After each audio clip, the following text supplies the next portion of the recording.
رمضان مبارک کی بے قدری کی بھی کچھ صورتیں ہیں۔ مثال کے طور پہ بعض لوگ رمضان کے روزے رکھنے کا اہتمام نہیں کرتے،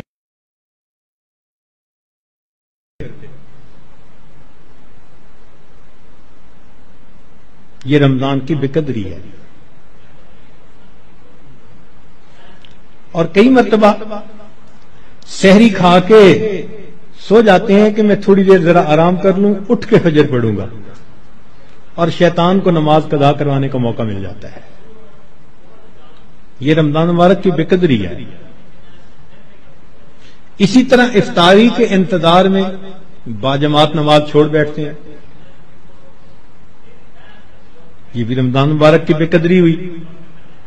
بعض لوگ رمضان المبارک میں خبروں کے نام پر ٹی وی دیکھتے ہیں، غیر محرم عورتوں پر نظر پڑتی ہے،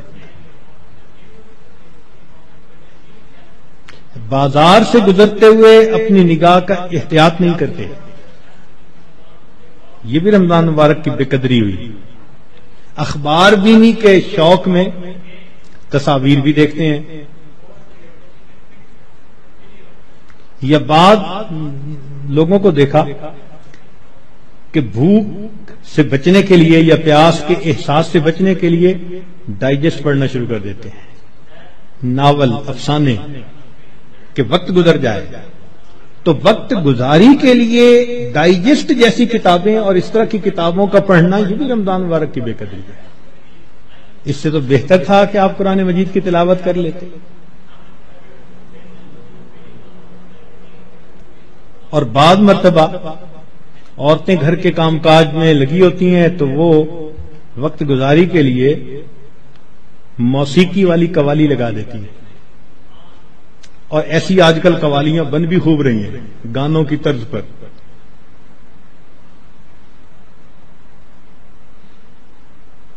بھئی کوئی بیت الخلاء کے طرز پر مسجد بنا دے تو آپ کو خوشی ہوگی، دیکھ کے غصہ آئے گا نا۔ تو اگر کوئی نعت بنانی تھی تو ضروری ہے کہ گانے کی طرز پر بنانی ہوتی ہے؟ خدا کے بندو، تو اس قسم کی قوالیاں جن میں ساز ہو، موسیقی ہو، وہ حرام ہوتی ہیں۔ نبی علیہ السلام نے ارشاد فرمایا، میں آلات موسیقی کو توڑنے کے لیے مبعوث ہوا ہوں، اس لیے اس سے 100% پرہیز کرنا چاہیے۔ بعض نوجوان وقت گزارنے کے لیے انٹرنیٹ پہ بیٹھ جاتے ہیں، اور جو دنیا بلاک کا گند ہے وہ انٹرنیٹ کے اندر موجود ہوتا ہے، یہ بھی رمضان مبارک کی بے قدری ہوئی۔ اور بعض اپنے دوستوں سے میسیجز کا سلسلہ شروع کر دیتے ہیں،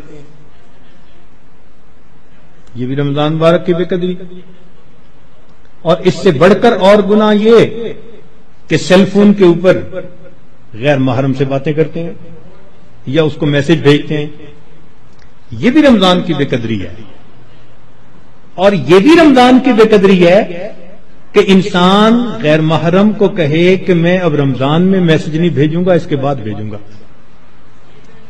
تو اس کا مطلب یہ ہوا کہ اس نے اللہ کے حکم کی تعظیم نہیں کی۔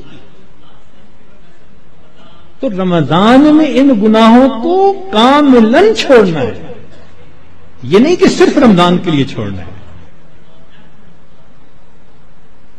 بعض لوگ حالات حاضرہ کے نام پر ایک دوسرے بندے کی غیبتیں شروع کر دیتے ہیں۔